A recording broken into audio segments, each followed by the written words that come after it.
Olá, internauta. O meu convidado de hoje é professor, filósofo, diretor-geral do Instituto Democratize, coordenador nacional do MTST, membro da Frente Povo Sem Medo e candidato em 2018 à presidência da República. Boa noite, Boulos. Boa noite, Haddad. Tudo bem? Como é que você está? Satisfação estar aqui contigo. Muito bom.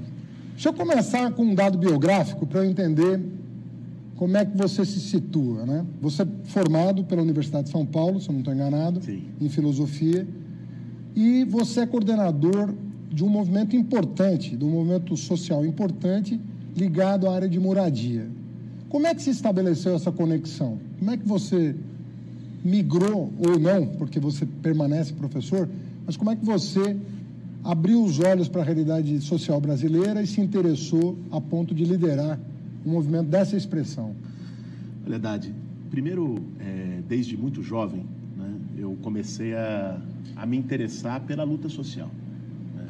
Moleque, no Grêmio Estudantil, na escola secundarista, e meio que abri o olho para a realidade social brasileira, porque é uma questão de ter olhos para ver. A desigualdade no Brasil é uma coisa tão escancarada, está tão expressa em cada esquina, em cada passo que a gente dá, que acho que a pergunta, às vezes, que a gente não se faz é como as pessoas não se indignam. E, às vezes, quando alguém se indigna e toma isso como sentido de vida, é que é um caso à parte. Né? Isso talvez já seja um pouco sintoma de uma crise ética, de um buraco que a nossa sociedade vive, né? De ver tanta gente, uma criança no semáforo, de ver alguém jogado no meio da rua sem casa, e isso ser naturalizado. Foram vários momentos, várias situações que eu presenciando, vim de uma família de classe média, meus pais são médicos, em que eu comecei a falar, bom, tem que fazer alguma coisa em relação a isso, não dá, né? Não dá, é muito brutal. Né? E como é que aconteceu esse passo? Meu primeiro passo que eu encontrei, falei, estava na escola, eu resolvi estudar numa escola pública, estudava numa escola particular, ensino médio, falei, não, vou estudar numa escola pública. E fui estudar numa escola pública, fui atuar no Grêmio Estudantil da escola, comecei a atuar no movimento estudantil, entrei nessa época para a Juventude Comunista e tomei contato com outros movimentos. E uma coisa que me incomodou muito, e ainda me incomoda um pouco em parte da esquerda, é uma tendência enorme para falar da realidade do povo, falar em nome do povo, mas muitas vezes não viver e não estar lá para conferir essa realidade. E eu fui, primeiro, o Movimento Sem Terra naquela época estava numa ascensão muito forte, fazendo a Marcha Nacional, isso era 1997, 1998, e organizava nas escolas doações para o Movimento Sem Terra e tal, e um pouco depois disso, o MTST entrou na cidade de São Paulo, né, na região metropolitana de São Paulo. Isso foi já em 2001. Aí eu fui para uma ocupação em Guarulhos, vi o potencial que tinha aquilo, a autenticidade. Você lembra de alguma liderança da época que te chamou a atenção? Tinha muitas lideranças que vinham. Tinha o Jota, era um amigo meu, foi uma liderança, um dos fundadores do MTST, o Zezito, tinham várias lideranças. Aqui em São Paulo? Todos daqui de São Paulo, né, que estavam na linha de frente daquela luta no momento. E aí eu decidi, isso pouco depois, em 2002, numa ocupação em Osasco, eu decidi morar numa ocupação. E montei meu barraco, fiquei morando na ocupação, e aí... Começa a tua militância assim? Estou há 18 anos no MTST. Eu gostaria que você explicasse um pouco a lógica do movimento de moradia. Porque as pessoas, até pelo discurso oficial atual, você tem um governo muito antipático a qualquer gesto de resistência social, a qualquer luta por direitos. É um governo que, declaradamente, eu não estou nem aqui maldizendo, eu estou dizendo que é da característica do atual governo. Como é que o movimento de moradia se organiza na prática? Como é que ele interfere na realidade, com quais objetivos? Como é que ele garante a democracia interna para que não haja caciques, aproveitadores? Como é que isso acontece?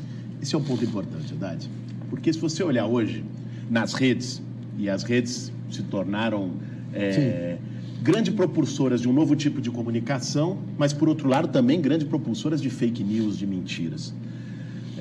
o que se tem é, o Boulos, o MTST, vai invadir tua casa. Né? Esse movimento aí, eles vão tomar o que é teu. É uma turma vagabunda que não trabalha, quer tomar o que é dos outros. Se inflou um preconceito que sempre existiu contra o movimento social e que foi ganhando proporções muito grandes no último período. Por isso é sempre bom a gente ter a oportunidade de explicar quem são aquelas pessoas e o que o movimento social faz. Alguém que vai para uma ocupação não vai porque gosta, porque não trabalha, porque quer tomar o que é dos outros. Quem vai para uma ocupação vai principalmente por falta de alternativa e muitas vezes por desespero. Eu, em 18 anos, convivendo no MTST, conhecendo as pessoas nas ocupações, pisando no barro junto com elas, eu pude conhecer muita história de vida, de gente que trabalhou a vida inteira, gente que começou a trabalhar com 14 anos de idade e que chega aos 70 numa ocupação, você nunca tem tido oportunidade de uma casa própria. Porque trabalho no nosso país não quer dizer que a pessoa possa viver dignamente. Muitas vezes é um trabalho precário, é um trabalho mal remunerado, é um trabalho que, se o cara for tentar entrar no banco para financiar uma casa, não passa da porta giratória. É isso que acontece com milhões de pessoas no Brasil, que pagam aluguel sem poder, que todo fim do mês tem que fazer a dura escolha entre pagar o aluguel ou comprar o leite da criança, que moram de favor na casa de alguém e sofrem humilhação. E na prática, como é que a coisa acontece? O movimento organiza essas famílias que estão numa situação de falta de moradia, que estão numa situação de sem-teto, e a escolha do terreno ou do edifício a ser ocupado é uma escolha que segue vários critérios.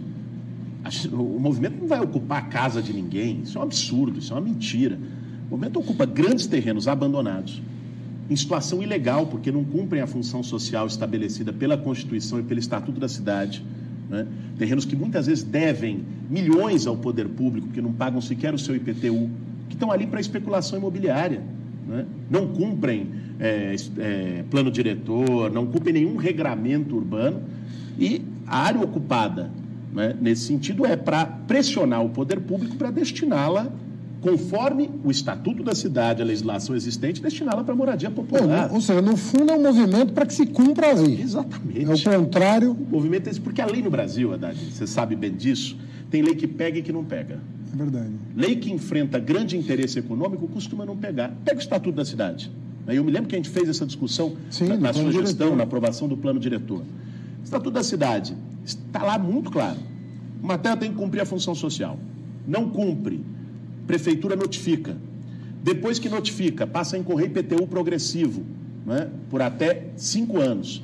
Depois de 5 anos, o imposto progressivo o cara não fez nada, desapropriação, sanção com título da dívida pública. O poder público pode tomar aquela terra e destinar para a moradia popular. Sim. Isso está na lei. A maior parte dos municípios não fazem isso, porque tem relação, inclusive, com esses caras. Né? Por financiamento de campanha com os especuladores imobiliários, com grandes construtoras. Né? Eu me lembro na aprovação do plano diretor que na sua gestão se fez uma ampla notificação desses terrenos para que se começasse a correr o prazo, coisa que não tinha sido feita. Como é que você vê a luta social nesse próximo período, em que inclusive tem um movimento de criminalização do movimento social? Ou seja, falta dinheiro para subsídio de um lado e o governo não aponta nenhuma solução para o problema, a não ser a criminalização. Como é que resolve essa contradição? Vamos lá, Haddad. Primeiro, já houve um aumento do déficit habitacional como decorrência do esvaziamento de política pública de habitação. Porque isso não começou agora com esse desgoverno do Bolsonaro. Michel Temer veio fazendo isso e, sejamos justos, desde 2015, quando o Levy inicia um ajuste fiscal no governo da Dilma, você já teve uma redução drástica no investimento da faixa 1. O Temer com o Meirelles levam isso ao extremo, pão e água, e o Bolsonaro praticamente acaba. Né? Esse é o cenário que nós temos, de um declínio do investimento público em habitação, que passou a depender, desde 2009, quando o Lula cria o Minha Casa Minha Vida, muito do governo federal. Né? E os programas municipais e estaduais se tornaram complementares ao governo federal. Os dados estão aí. Saiu já da FGV o levantamento do déficit habitacional. Nós chegamos no maior déficit dos últimos 10 anos, 7.800.000 famílias déficit habitacional. Esse número é o último, é o mais recente. Saiu há 2 meses atrás, no estudo da Fundação Getúlio Vargas. Você tem um dado que foi levantado, saiu uma matéria na Folha de São Paulo a semana passada, do crescimento da população em situação de rua em São Paulo. Né? Cresceu 66% a população em situação de rua, identificada em situação de rua em São Paulo. É dado oficial da prefeitura, ninguém está inventando. Né? Então, já está se fazendo sentir, porque é uma combinação explosiva. Cresce desemprego. O cara que fica desempregado, ele não vai conseguir pagar o aluguel. Ele se torna um sem-teto. Ou a renda cai, precariza o trabalho dele. Então, pressiona por um lado. Do outro lado, o que poderia atender isso, que é a política pública, esvaziada. Isso é uma combinação explosiva. E aí? Que deve gerar, inevitavelmente, né, processos de reação, de mobilização e de ocupações. As ocupações não acontecem porque os movimentos querem. As ocupações acontecem porque as pessoas não têm outra alternativa. O que cabe ao movimento social? Organizar essas pessoas que estão agora, né, sem eira nem beira, por um desgoverno que não tem preocupação com política pública e, ao mesmo tempo, buscar cavar canais de transformar isso em novas formas de política pública. Por exemplo, nós estamos propondo um projeto de lote urbanizado, né, que volte ao mutirão, né, que tenha a participação das famílias. Né? Estamos propondo outras formas e outras alternativas para lidar com essa seca de política habitacional. Agora, você mencionou, e com muita razão, que isso vem junto, pela índole desse governo, do Bolsonaro, com um processo de criminalização das lutas sociais. Nós estamos vivendo agora um episódio na cidade de São Paulo, né, da prisão de militantes do movimento de moradia, né, a Preta Ferreira, mais conhecida das militantes que foram presas, a própria Carmen, as duas do Movimento Sem Teto do Centro, da Ocupação 9 de Julho, né, pessoas sérias, lutadoras, e que foram acusadas, né, de extorsão dentro de um inquérito aberto pela Polícia Civil de São Paulo. Sabendo que, é evidente, esse inquérito foi aberto a partir daquela tragédia anunciada, mas que ocorreu no Largo do Paissandu ano passado, no dia 1º de maio. Houve denúncias, depois do desabamento do prédio, que havia um processo de extorsão nas famílias. Sim. E nós sabemos muito bem, oportunista tem em todo canto. Outro dia eu estava num debate, vieram me perguntar, bom, mas tem gente no movimento sem teto que explora, que é oportunista, que é aproveitador? Eu não conheço nenhum lugar que não tenha. Mas, aliás... Isso é importante você dizer, Boulos, porque as pessoas precisam compreender, né, que o próprio movimento quer se depurar quando identifica um elemento estranho aos seus princípios, aos seus valores. Como é que isso acontece? Agora, ao mesmo tempo, Haddad, eu acho que a gente também não pode aceitar um flagelo do movimento de moradia, porque tem muito mais oportunista por metro quadrado nesse país, no Congresso Nacional, do que em qualquer ocupação, qualquer movimento social do Brasil. Então, tem todo o campo. E nem por isso você defende fechar o Congresso no Nacional. judiciário, não é? Como o Intercept está mostrando, não é? Do que no movimento social de moradia. E nem por isso nós vamos ser contra uma instituição. Então, você tem que saber respeitar o movimento e separar o joio do trigo. Então, o que está sendo feito neste inquérito que prendeu a Preta, na minha opinião? O que está sendo feito é pegar uma situação, né, de um caso, de uma denúncia, lá no Largo do Paissandu, em que você pega um oportunista e estender isso para outros casos, como se todo mundo e todas essas lideranças fossem oportunistas. Esse é um processo de criminalização, sim, que desvirtua um problema real que precisa ser combatido e acaba não separando o joio do trigo e pegando pessoas que são lutadoras que não deveriam estar presas. Você vê indícios de que podem se aproveitar disso para estender. Nós estamos vendo e criminalizar. A Preta Ferreira, a própria Carmen, eu as conheço, né? E não conheço nada que as desabone. Até onde eu sei, são pessoas muito sérias, lutadoras, que defendem uma causa, e no caso da Preta, está presa injustamente nesse momento, nessa generalização indevida. Você tem medo do governo, Boulos? Você tem receio que... Medo talvez seja uma palavra forte demais para alguém que é uma liderança como você, mas você tem receio... Sem medo. Você tem receio de que isso possa te atingir a você ou a pessoas próximas a você de maneira injusta, de maneira arbitrária? Você tem receio do crescimento do arbítrio no Brasil? Olha, eu acho que quem não estiver preocupado com isso não está entendendo o que está acontecendo. Não só lideranças de movimento social, mas lideranças políticas. Nós temos o Lula preso como resultado de um processo arbitrário, né, que aqui cada dia fica mais claro. É impressionante, Haddad, como esse escândalo do The Intercept, que em qualquer parte do mundo a atuação parcial de um juiz comprovada, né, de um juiz fazendo conluio com a acusação para prender uma pessoa, atuando como assessor de imprensa da acusação, atuando como conselheiro da acusação, né? Esse cidadão, se fosse ministro da Justiça em qualquer parte, já teria caído. E se o ex-presidente da República tivesse sido preso neste processo de conluio em qualquer outra parte, já teria sido libertado. É impressionante o grau de anomia democrática que nós temos hoje no Brasil, que faz com que o Lula continue preso, com que as cortes superiores não tenham pego todos os fatos que estão à mesa e liberado o Lula, e que faz com que o Moro continue ministro da Justiça. É sinal da crise democrática que a gente vive no Brasil. Boulos, eu acho estranho, eu queria a tua opinião. O que está acontecendo no Brasil? Na tua opinião, eu não estou aqui para dar a minha, eu estou aqui para ouvir a tua. O que explica esse processo? Sabe a verdade? Acho que muitas vezes a gente se perguntou, eu me perguntei, no processo eleitoral, nós vivemos esse processo eleitoral como parte ativa, mas depois do processo eleitoral, quer dizer, como é que a gente chegou a esse ponto? Como é que um cidadão, ex-capitão da reserva, defensor da ditadura militar, que exalta torturadores, que dizia na campanha eleitoral, num país como o nosso, que o trabalhador ia ter que escolher entre emprego e direitos. Como é que um cara desse vira presidente da República, né, e consegue levar um clamor de setores da sociedade para defendê-lo e para continuar apoiando o seu governo, mesmo depois desses 6 meses desastrosos? Eu acho que foi um encontro de crises. Sabe que, num dado momento, eu cheguei a pensar, porra, será que o Brasil guinou tanto para a extrema-direita, para o fascismo? Será que nós estamos nisso?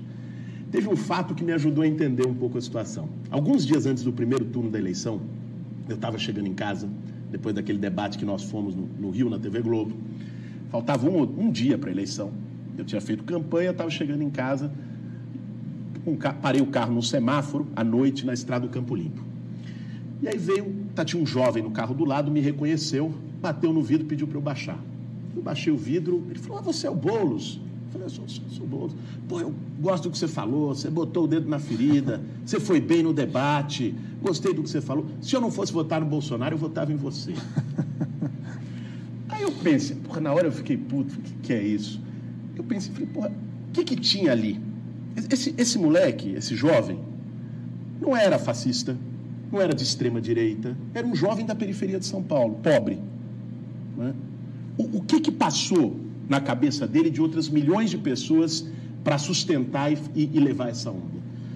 Eu acho que, de um lado, teve o resultado da crise econômica, que vem desde 2008, que foi se aprofundando a partir de 2014, 2015, sobretudo, como opção de ajuste fiscal, que foi deixando as pessoas desesperançosas em relação ao futuro, Haddad.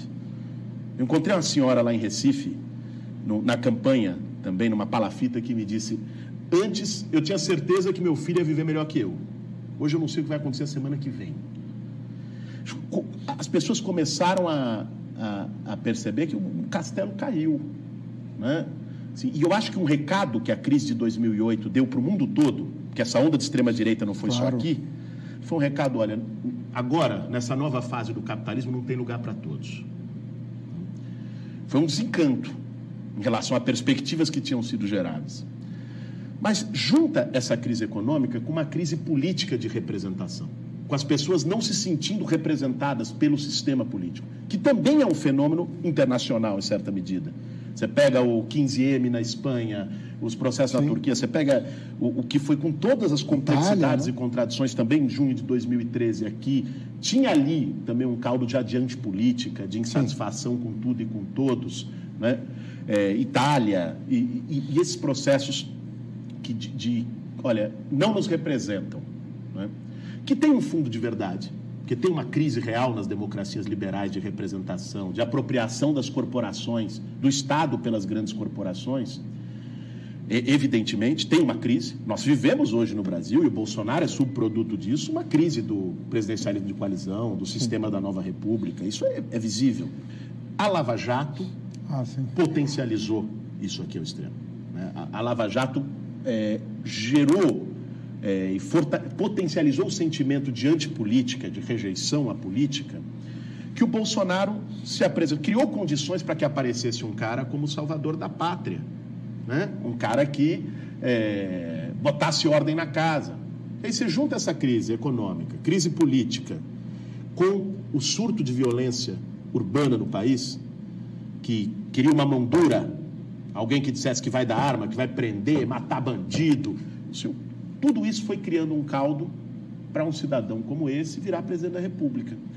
Não é, pura e simplesmente, um giro ideológico para a extrema-direita. Acho que isso seria um erro e não nos ajudaria a pensar o que a gente tem que fazer agora, os desafios que nós temos, que não é o desafio de lidar com 57 milhões de fascistas. Nós não temos isso no Brasil, né? Agora, Boulos, o que ele representa desse nosso passado que volta com força, aparentemente, e o que ele é expressão de um contexto global de crise do capitalismo internacional?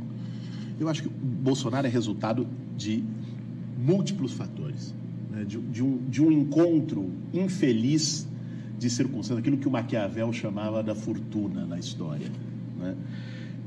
Pega esse fenômeno internacional da crise econômica, da crise política, pega, evidentemente, a retirada do Lula do processo eleitoral de maneira arbitrária, pega o fato da violência urbana ter uma explosão, o último Atlas da Violência, uns 65 mil homicídios em 2017, né, que foi o dado mais recente que nós temos. E isso com programas de fim de tarde a todo dia, né, exalando sangue, dizendo que precisamos de algo duro, precisamos de mais polícia, mais porrada, mais prisão, né? E pega, eu não tenho a menor dúvida, esse vetor de um passado, de um passado nunca superado.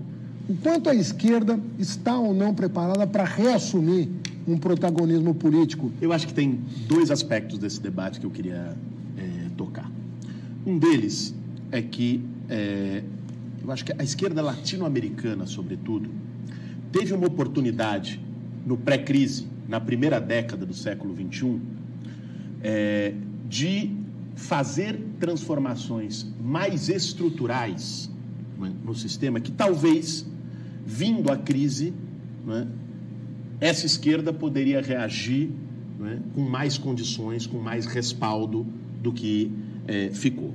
Pelo seguinte, você pega, e aqui vamos naturalmente usar o exemplo da experiência de governo do Lula, da Dilma, dos 13 anos de governo do PT no Brasil.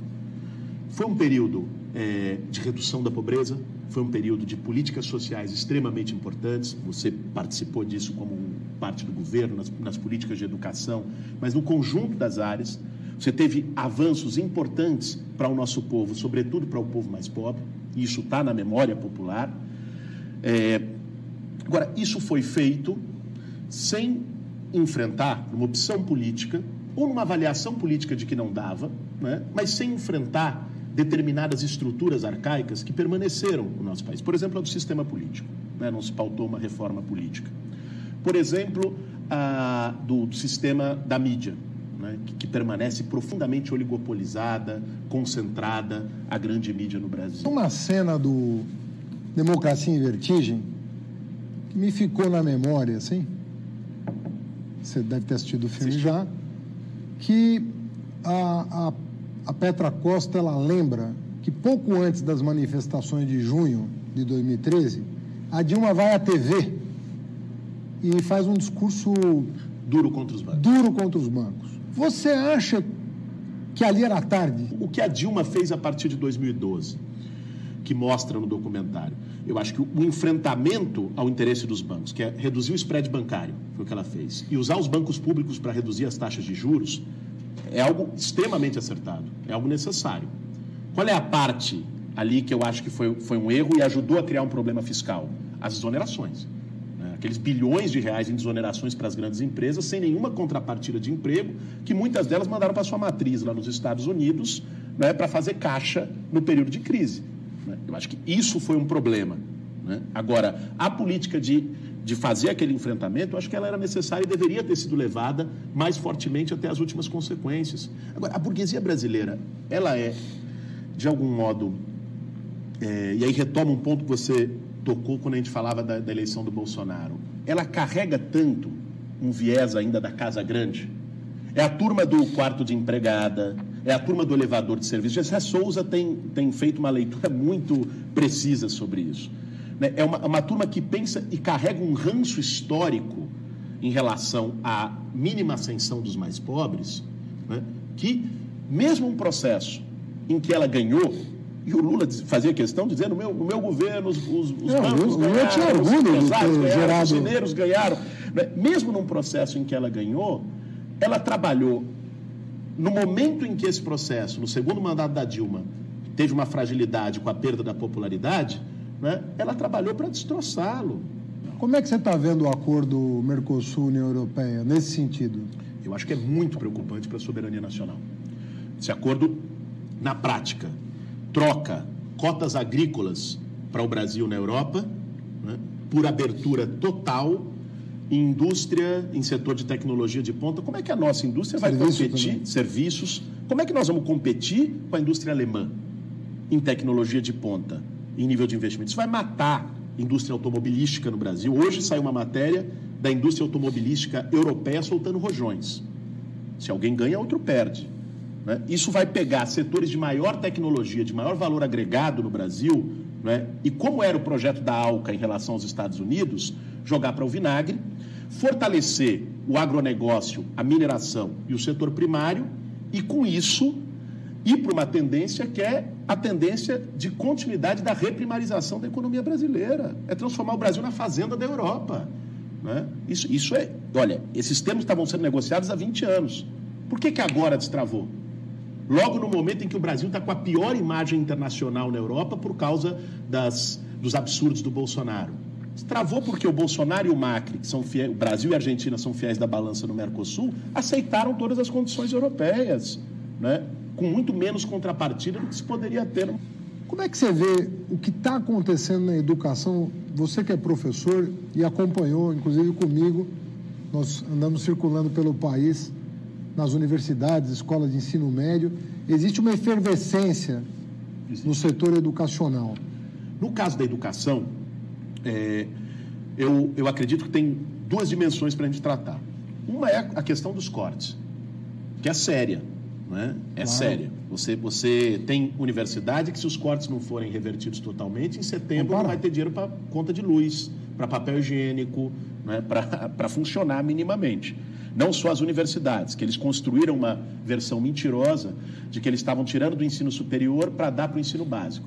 Mentira. Estão cortando de tudo. Os cortes foram no ensino básico, foram no Instituto Federal. Aliás, se tivessem alguma preocupação com o ensino básico, estariam debatendo a renovação do Fundeb com maior participação da União, que é a proposta de consenso feita pelo parlamento, por movimentos, pela sociedade civil. Governadores, prefeitos. Governadores e tudo mais. Uma proposta, inclusive, assinada pela Fátima Bezerra, que é de dobrar de 10% para 20% agora e com aumento gradual até chegar a 40% da participação da União no Fundeb, que é o principal fundo de financiamento do ensino básico. Então, você tem um sucateamento que mostra um descaso pela educação, um desprezo pela educação pública, sobretudo para o ensino superior, que é aquela turma que acha que educação tem que ensinar a ler, escrever e contar. Isso foi dito pelo Bolsonaro e pelo atual ministro. Mas você tem uma outra dimensão que também está em disputa agora e que eu percebi que está, quando fiz o giro pelo Brasil, fui para 15 estados, mais de 25 instituições de ensino, conversando com a juventude, com os professores e ouvindo, não foi só os cortes. O que levou aquele verdadeiro levante no mês de maio da educação foi uma disputa sobre o sentido da educação brasileira. Claro. Né? Que projeto de educação a gente quer? Uma educação... Não é só dinheiro, é dinheiro e projeto pedagógico. Claro. Quer dizer, é uma educação que forme uma engrenagenzinha para o mercado de trabalho, ou uma educação que forme para a vida, para a cidadania, com espírito crítico. Né? A gente quer Weintraub ou Paulo Freire? Esse é o debate que está colocado hoje, de algum modo, que eles colocaram, porque esse debate não estava colocado. Eles colocaram o debate de uma regressão, o Olavo de Carvalho, ideologia, essas besteiras todas que eles atribuem no debate educacional. Boulos, muito prazer em ter você aqui. Satisfação. Uma honra conversar com você. A gente poderia conversar por mais umas horas ou alguns dias até com o Boulos. O nosso tempo está esgotado e eu quero agradecer muito ao Guilherme Boulos o privilégio dessa conversa e semana que vem tem mais. Um abraço para você. Boa noite.